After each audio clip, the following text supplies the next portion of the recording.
දැන් අපි මේ දක්වා මම අභ්‍යාස විශාල ප්‍රමාණයක් හැදුවා. දැන් ඔයාලට මේ අභ්‍යාස හැදීමේ හැකියාව තියෙන්න ඕනි. පැහැදිලිද? අපි අභ්‍යාස ගණනාවක්ම හැදුවා. දැන් මේ අභ්‍යාසයයි තව අභ්‍යාසයකිනුත් පස්සේ මම ඔයාලට දෙනවා විභාග ප්‍රශ්න ටිකක්. විභාග ප්‍රශ්න ටිකක් මම ඔයාලට දෙනවා. අපි ඒවත් හදමු. දැන් මේ අභ්‍යාසයේ දැන් විවිධ ගොඩක් කටේ හැදුවා. හදලා මට උත්තර එව්වේ ඒ වුණාට නිවැරදි උත්තරයක් ආවේ නැහැ. නිවැරදි උත්තරයක් ආවේ නැහැ. ඒක හන්ද අපි බලමු ගාන කොහොමද කියලා.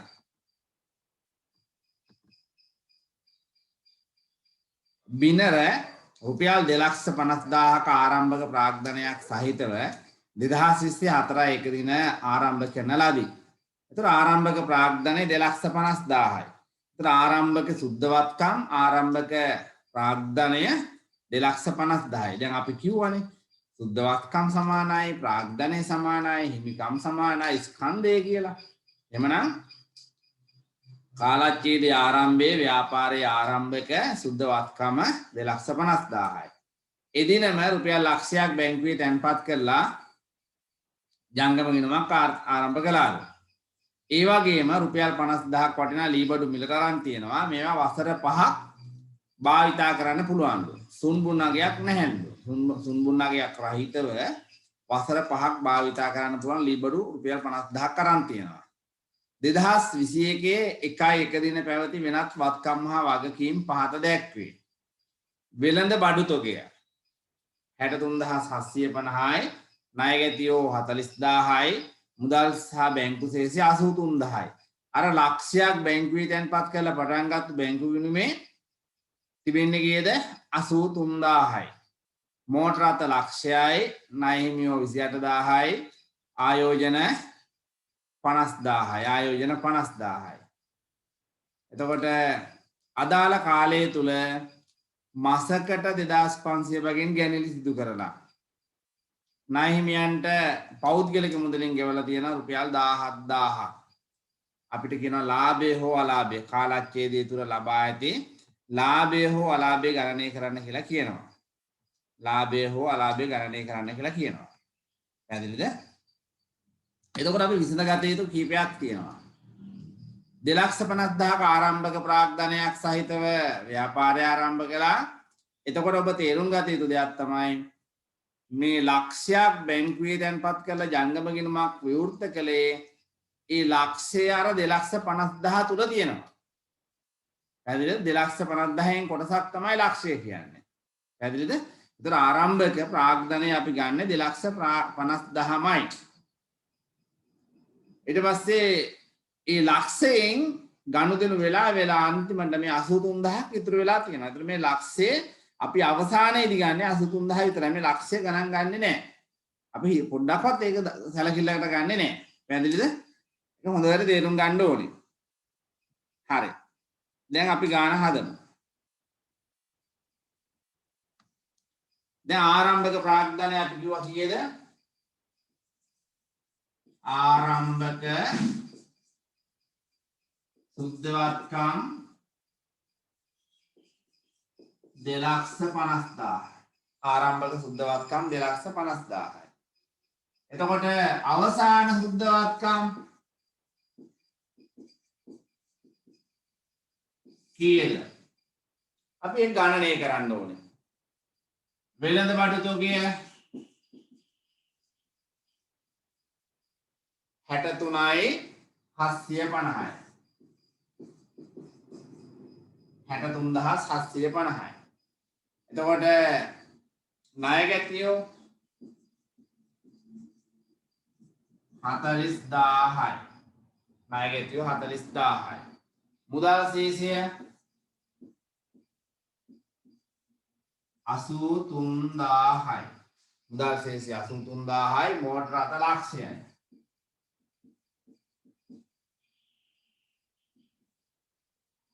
මෝටර රථ ලක්ෂයයි. ආයෝජන 50,000යි.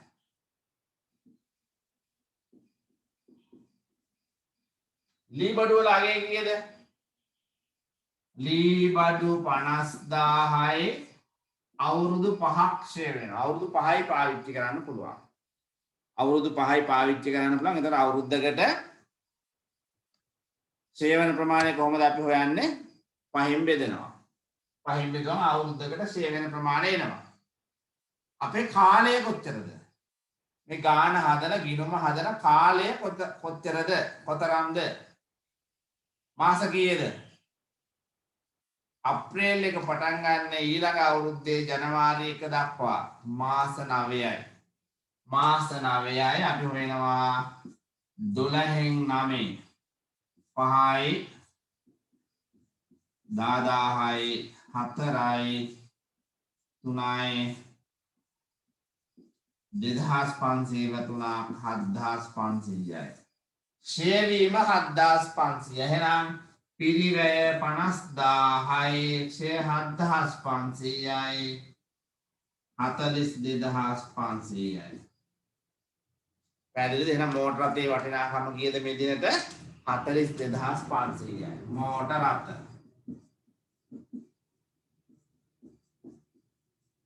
ඔන්න වත්කම් ටික කීයද එතකොට? 50යි 7යි 5යි 12න් දෙක එකක් ඉතුරුයි 3යි 6යි 3යි 9යි 9යි 17යි 27න් 7 දෙකක් ඉතුරුයි 3යි 379250යි. එතන ණය හිමියෝ වගකීම ණය හිමියෝ කොච්චරද? ණය හිමියෝ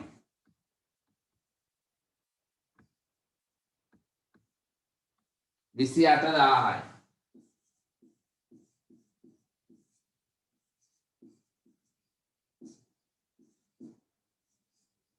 එහෙනම් සුද්ධවත්කම කීයද?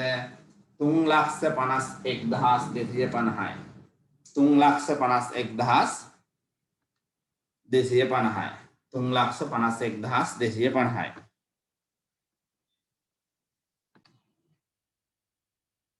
එතකොට ගැණිලි කොච්චර අරන් තියනවද? ගැණිලි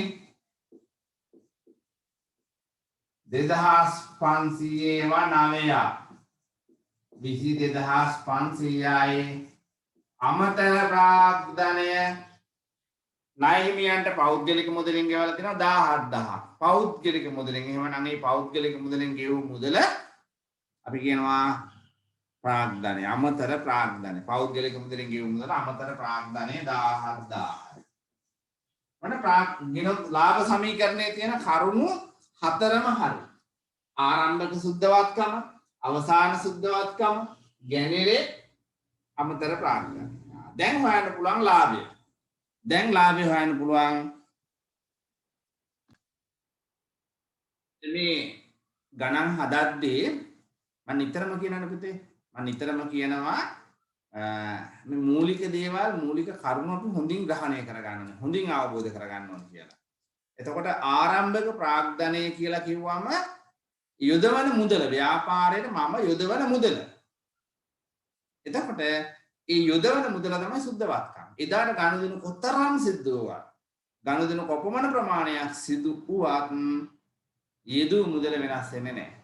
යෙදූ මුදල ඇතුලේ තමයි ඒ ගනුදෙනු ටික වෙන්නේ. පැහැදිලිද? ගනුදෙනු මුදල් අඩු මුදල් නම් යෙදවි ව්‍යාපාරයට මුදල් අඩු වෙනවා, භාණ්ඩ වැඩි වෙනවා, බැංකු ගිණුමේ මුදල් වැඩි වෙනවා, අතේ තියෙන මුදල් අඩු වෙනවා, විවිධ දේවල් වෙනවා. හැබැයි යෙදූ මුදල වෙනස් වෙන්නේ නැහැ. ඒක හන්ද ඕනෑම අවස්ථාවක යෙදූ මුදල අපි සුද්ධවත්කම ආරම්භක සුද්ධවත්කමසේ ගන්නවා. පැහැදිලිද? ඒක තදින් මතක තියාගන්න. අභ්‍යාසවලදී යෙදූ මුදල තමයි ආරම්භක ප්‍රාග්ධනය තමයි ආරම්භක සුද්ධවත්කම. ආරම්භක සුද්ධවත්කම. ඒක හන්ද ඒක ගැටලුකාරී කරගන්න එපා. දැන් අපි මේ අභ්‍යාසයේ ආරම්භක ප්‍රාග්ධනය හොයාගත්තා කීයද? 250000යි ආරම්භක සුද්ධවත්කම. අවසාන සුද්ධවත්කම හොයාගත්තා 351250යි. ගැණිලි හොයාගත්තා වසර තුල 22500යි. අමතර ප්‍රාග්ධනය 17000යි.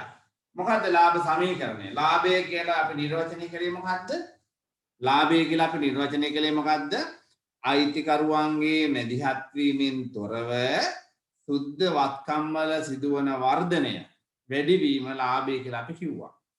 සුද්ධවත්කම් වල සිදුවන වැඩිවීම. එතකොට සුද්ධවත්කම් වැඩිවීම කොහොමද හොයන්නේ? සුද්ධවත්කම් වැඩිවීම කොහොමද හොයන්නේ? අවසාන සුද්ධවත්කම් වලින් ආරම්භක සුද්ධවත්කම් අඩු කරනවා. අවසාන සුද්ධවත්කම් වලින් ආරම්භක සුද්ධවත්කම් අඩු කළාම වෙනවා කාල පරිච්ඡේදය තුල සුද්ධවත්කම් වල වැඩිවීමක් හෝ අඩුවීමක් තිබෙනවා නම් මුල එකෙන් අග එක නෙවෙයි අග එකෙන් මුල එක. පැහැදිලිද? අග එකෙන් මුල එක. දැන් අපි හිතමු ඔයා හිතමුකෝ ඔබ අද දවසේ රුපියල් 1000ක් අරගෙන උදේ ගෙදරින් යනවා. ගිහිල්ලා ව්‍යාපාර කටයුතු කරලා හවසට එනවා 2000ක් අරගෙන. ඔබේ ලාභය කීයද? උදේ ගෙනිච්ච 1000යි හවස එනවා හවස අරගෙන එනවා 2000ක්. ලාභය කීයද? 1000යි. ගෙනිච්ච 1000ක් හවස ගෙනාව 2000ක්. 1000ක් හොයලා තියෙනවා. පැහැදිලිද? 1000ක් හොයලා තියෙනවා. එහෙමනම් ලාභය හොයන්නේ අවසාන සුද්ධවත්කම. සුද්ධවත්කම කියන්නේ ඔබ සතුව තිබෙන ඔබටම අයිති. ඔබටම අයිති වත්කම. එතන මුළුවත්කම් වලින් අනුන්ට ගෙවන්න තියෙන මුදල වගකීම් ටික අඩු කළාම සුද්ධවත්කම් වෙනවා. පැහැදිලිද? මුළුවත්කම් වලින් අපි වගකීම් කියන්නේ මොනවද? අනුන්ට දෙන්න තියෙන ඒවා. පිටස්තර අයට දෙන්න තියෙන ඒවා. ඒ ටික අඩු කළාම වෙන අගයට අපි කියනවා සුද්ධවත්කම්. පැහැදිලිද? සුද්ධවත්කම් වල වැඩිවීම හොයනවා අග සුද්ධවත්කම් වලින් මුල සුද්ධවත්කම් අඩු කරලා. අග සුද්ධවත්කම් වලින් මුල සුද්ධවත්කම් අඩු කළාම සුද්ධවත්කම් වල වැඩිවීම එනවා. සුද්ධවත්කම් වල වැඩිවීමට ගලපනවා අයිතිකරුවන්ගේ මැදිහත් වීම. අයිතිකරුවෝ කොහොමද මැදිහත් වෙන්නේ? එකක් තමයි ගෙදර ගෙනියනවා. ව්‍යාපාරයේ තිබෙන භාණ්ඩ මුදල් ගෙදර ගෙනියනවා. අපි ඒවට කියනවා ගෙනිලි. ගෙදර ගෙනිච්චාම මොකද වෙන්නේ? ව්‍යාපාරයේ තියෙනව අඩු වෙනවද වැඩි වෙනවද? ව්‍යාපාරයේ තිබෙන පොල් ගෙඩි 10ක්. පොල් ගෙඩි දෙකක් ගෙදර ගෙනිච්චොත් ව්‍යාපාරයේ තිබෙන පොල් ප්‍රමාණය වැඩි වෙනවද අඩු වෙනවද? ඔබට හිතෙන විදිහට වැඩි වෙනවද අඩු වෙනවද? මොකද වෙන්නේ? අඩු වෙනවනේ. කරලා බලන්න අඩු වෙනවා. එතකොට ව්‍යාපාරයේ තිබෙනවා ලාච්‍ය රුපියල් ලක්ෂයක්. ගෙදරින් ගේනවා තව 50000. මොකද වෙන්නේ ව්‍යාපාරයේ මුදල? වැඩි වෙනවා. අන්න බලන්න. එහෙනම් අයිතිකරුවන්ගේ මැදිහත් වීම අපි ගලපන්න ඕනේ. අපි කියනෝනේ ලාභය කියන්නේ අයිතිකරුවන්ගේ මැදිහත් වීමෙන් තොරව. පැහැදිලිද? එහෙනම් සුද්ධවත්කම් වල වැඩි වීමට ගෙදර ගෙනිච්චාම අඩු වෙනවා අඩු වෙච්ච එක එකතු කරනවා. ඒක හන්ද ගැනිලි එකතු කරනවා. ගෙදරින් ගෙනාවාම වැඩි වෙනවා වැඩි වෙච්ච එක අඩු කරනවා. අඩු කිරීම අමතර ප්‍රාග්ධනය. එහෙනම් ලාභ සමීකරණය කොහොමද අපි ඉගෙන ගන්නේ? ලාභය සමානයි අවසාන සුද්ධවත්කම් අඩු කිරීම ආරම්භක සුද්ධවත්කම් ධන ගැනිලි අඩු කළා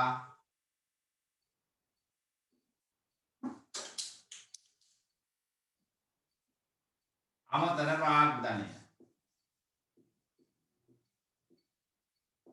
අමතර ප්‍රාග්ධනය අඩු කරනවා. අපි හදලා බලමු. අවසාන සුද්ධවත්කම්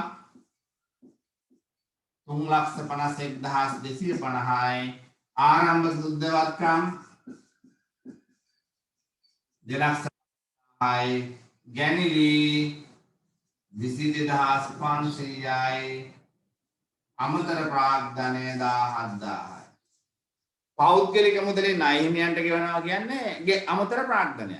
ගෙදරින් මුදල් ගෙනහල්ලා ව්‍යාපාරයේ ණය හිමියන්ට ගෙවනවා. ව්‍යාපාරයේ වැඩකට ගෙදරින් මුදල් ගෙනහල්ලා යොදවනවා. එතකොට ඒක අමතර ප්‍රාග්ධනයක් හා සමානයි. දැන් කීයද මේ දෙක අතර වෙනස කීයද? 1,01,250 ධන මේ දෙක අතර වෙනස 5,500යි. එතකොට කීයද? 1,06,750යි. එහෙනම් ලාභය කීයද? 1,06,750. 1,06,750. 1,06,750. පැහැදිලිද? දැන් මේ අභ්‍යාසය කියන්නේ සෝමපාලගේ ව්‍යාපාරයේ 2021 ජනවාරි මාසයේ සිදු වූ පහත ගනුදෙනු හේතුවෙන් ගිණුම් කරන සමීකරණයට වන බලපෑම අඩු වේ වැඩි වේ වෙනස් නොවේ වශයෙන්ද අදාළ වටිනාකමද සඳහන් කරන්න. පැහැදිලිද? අඩු වෙනවා නම් වැඩි වෙනවා නම් අදාළ වටිනාකමක් සඳහන් කරන්න කියලා කියනවා. එතකොට අපි ගත්තොත් මේකේ හදන්නේ මෙහෙමයි. ගිණුම් කරන සමීකරණය මොකද්ද? වත්කම් සමානයි හිමිකම් ධන වගකීම්. මූලික සමීකරණය ගත්තාම ප්‍රමාණවත්. පළවෙනි එක ප්‍රාග්ධනයේ යෙදුවා 4,50,000යි. ප්‍රාග්ධනයේ යෙදුවා 4,50,000යි. මොකද වෙන්නේ ප්‍රාග්ධනයේ යෙදුවම? ව්‍යාපාරයේ වත්කම් වැඩි වෙනවා, ව්‍යාපාරයේ මුදල වැඩි වෙනවා, වත්කම් වැඩි වෙනවා, හිමිකම් වැඩි වෙනවා. වත්කම් වැඩි වෙනවා, හිමිකම් වැඩි වෙනවා. පැහැදිලිද? එහෙනම් උත්තරේ මොකද්ද? වැඩි වේ. කොච්චර වැඩි වෙනවද? 4,50,000. හිමිකම් වැඩි වේ. කොච්චර වැඩි වෙනවද? 4,50,000. වගකීම් වෙනස් නොවේ. වගකීම් වෙනස් නොවේ. වගකීම් වෙනස් වෙන්නේ නැහැ නේ ප්‍රාග්ධනයේ දෙවන. එහෙනම් මේක තමයි උත්තරේ. අඩු වෙනවා, වැඩි වෙනවා ගාන. වෙනස් වෙන්නේ නැහැ නම් ගානක් නැහැ නේ ඇත්තටම. වෙනස් වෙන්නේ නැහැ නම් මුකුත් අගයක් නැහැ. පැහැදිලිද? හරි. මේ අභ්‍යාසය හදමු. මේ අභ්‍යාසය තමයි මේ පාඩමේ විභාග ප්‍රශ්න වලට යන්න පෙර අවසාන ප්‍රශ්නය. විභාග ප්‍රශ්න වලට යන්න පෙර අවසාන ප්‍රශ්නය. හරි?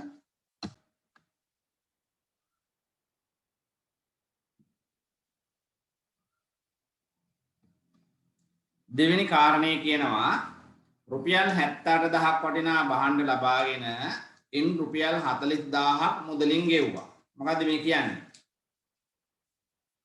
78,000ක් වටිනා භාණ්ඩ ගත්තා මුදලින් ගෙව්වේ 40,000යි. දැන් එතකොට බලන්න ව්‍යාපාරයේ මුදල් වලින් අඩු වෙන්නේ කීයද?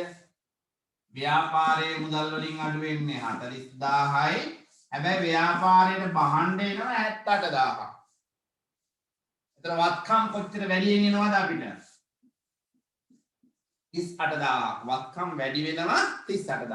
එහෙමනම් දෙවෙනි කාරණය වැඩි වේ 38,000ක්. වැඩි වෙනවා 38,000ක්. හිමිකම වෙනස් වෙනවද? හිමිකම් වෙනස් වෙන්නේ නැහැ. ලාභයට කිසිදු බලපෑමක් නැහැ. ඒ නිසා හිමිකම් වෙනස් වන්නේ නැහැ. වෙනස් නොවේ. වගකීම් වැඩි වෙනවා. ඇයි? 78,000ක බඩු ගත්තා, ගිව්වේ 40,000යි. එහෙනම් 38,000ක් ණය වුණා. භාණ්ඩ ණයට ගත්තා 38,000ක්. එහෙමනම් වැඩි වේ 38,000යි. වැඩි වේ 38,000යි. පැහැදිලිද? අපැහැදිලි කෙනෙක් ඉන්නවද? වැඩි වේ 38,000යි. ඊගාවට අත්පිට විකුණුම් 46,000යි, ලාභය 120යි. බලන්න 46,000කට විකුණනවා, ලාභය 120යි. එතකොට ලාභය කීයද? 9,200යි. එහෙමනම් මේ භාණ්ඩ අරන් තියෙන්නේ කීයටද?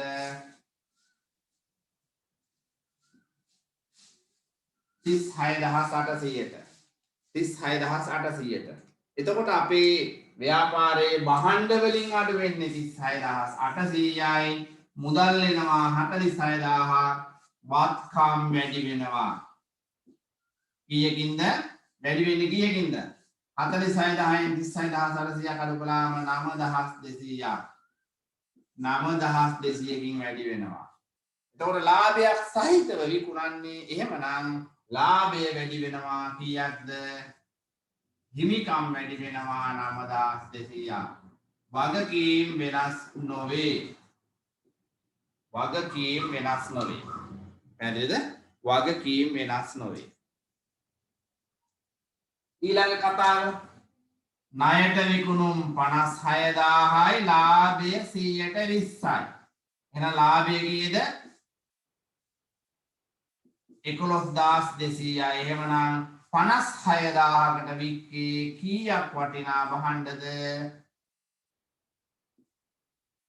44,800යි. එහෙමනම් භාණ්ඩ වලින් අඩු වෙනවා 44,800ක්.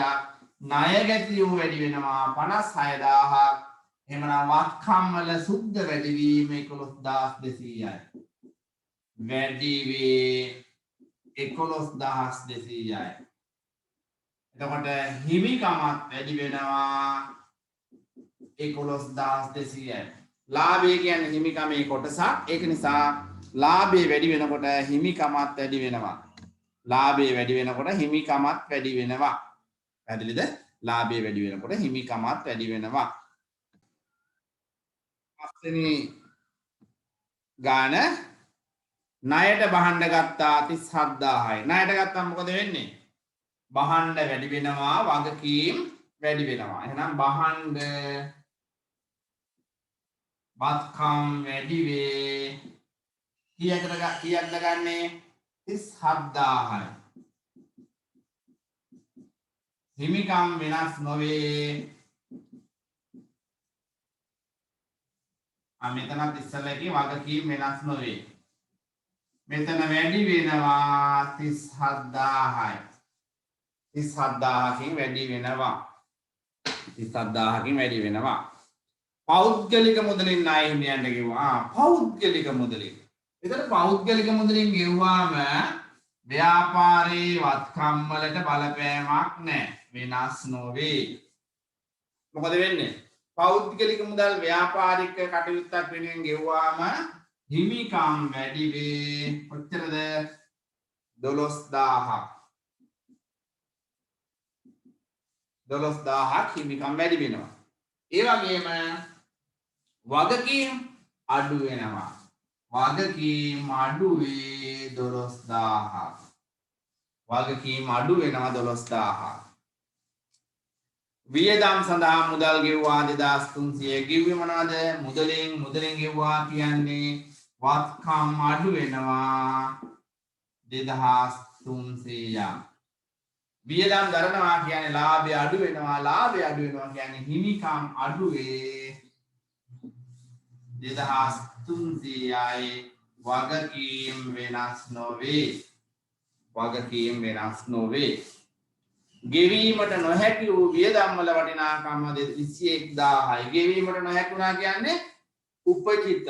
උපචිත කියන්නේ අපි කිව්වා මුදල් ගෙවුවත් නැතත් වියදමක්මයි. ඒක නිසා උපචිත වියදමින් වෙන්නේ මුදල් නොගෙවන එක විතරයි.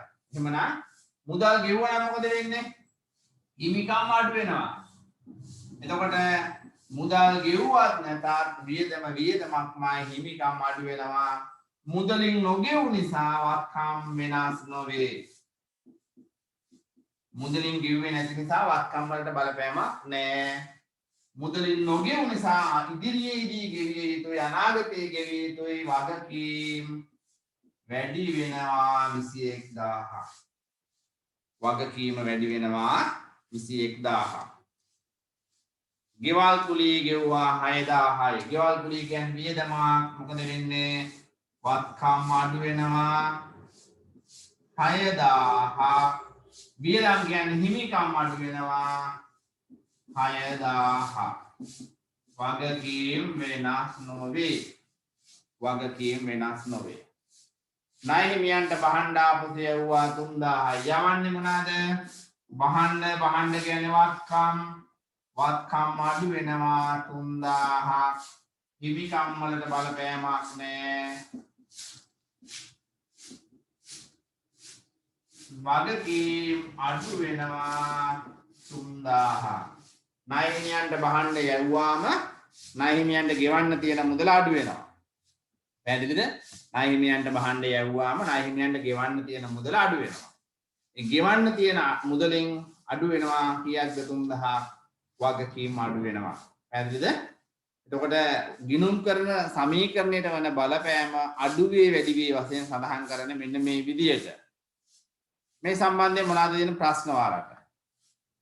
මොකද ප්‍රශ්න තියෙනවද? මේ අභ්‍යාසයේ මෙන්න මේ කාරණේ අපැහැදිලි කියලා කියන්න පුළුවන් දෙයක් තියෙනවද?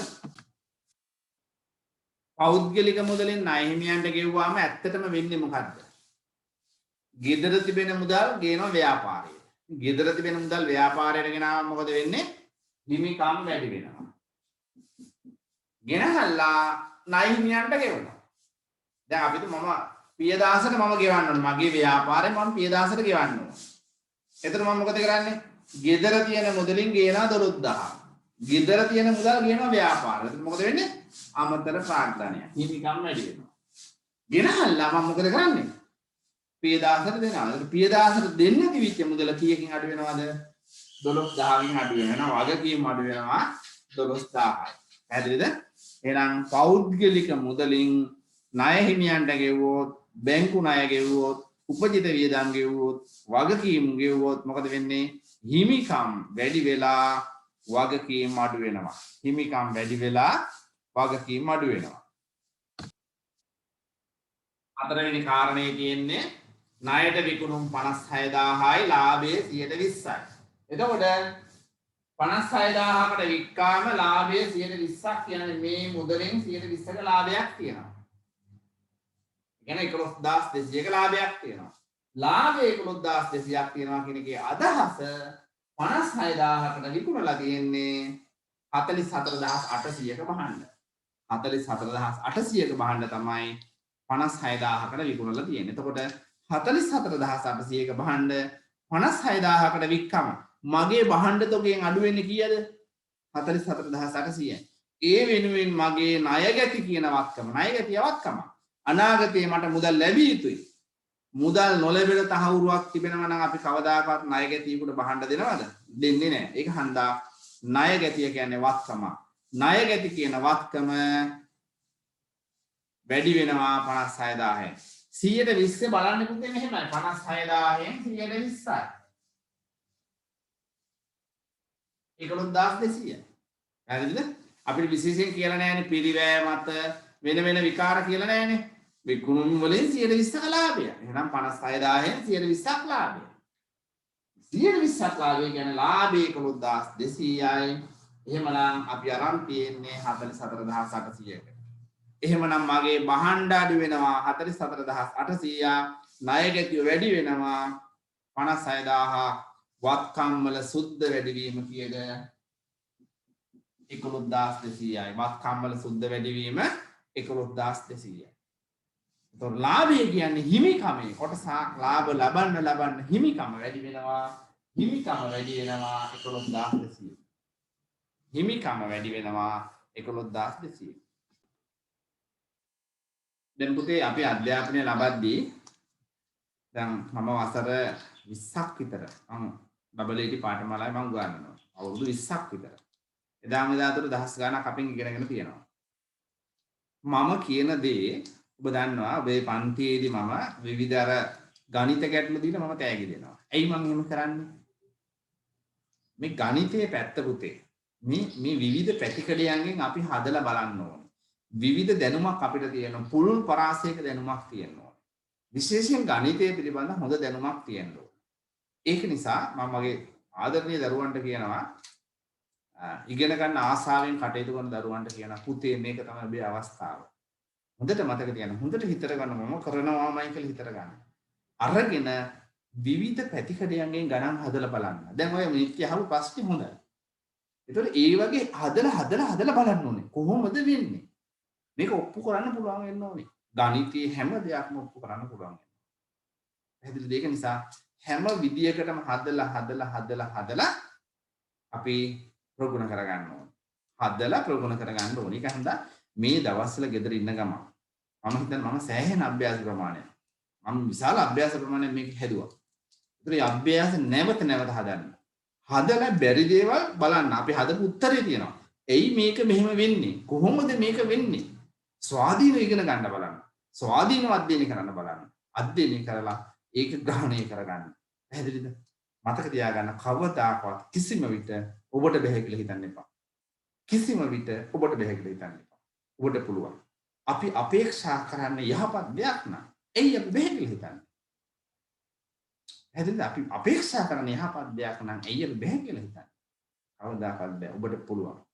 මතක තියාගන්න මම මේක පැහැදිලිව කියනවා ප්‍රබලව කියනවා කවදාකවත් බැහැ කියන මයින්ඩ් එකෙන් බලන්න එපා.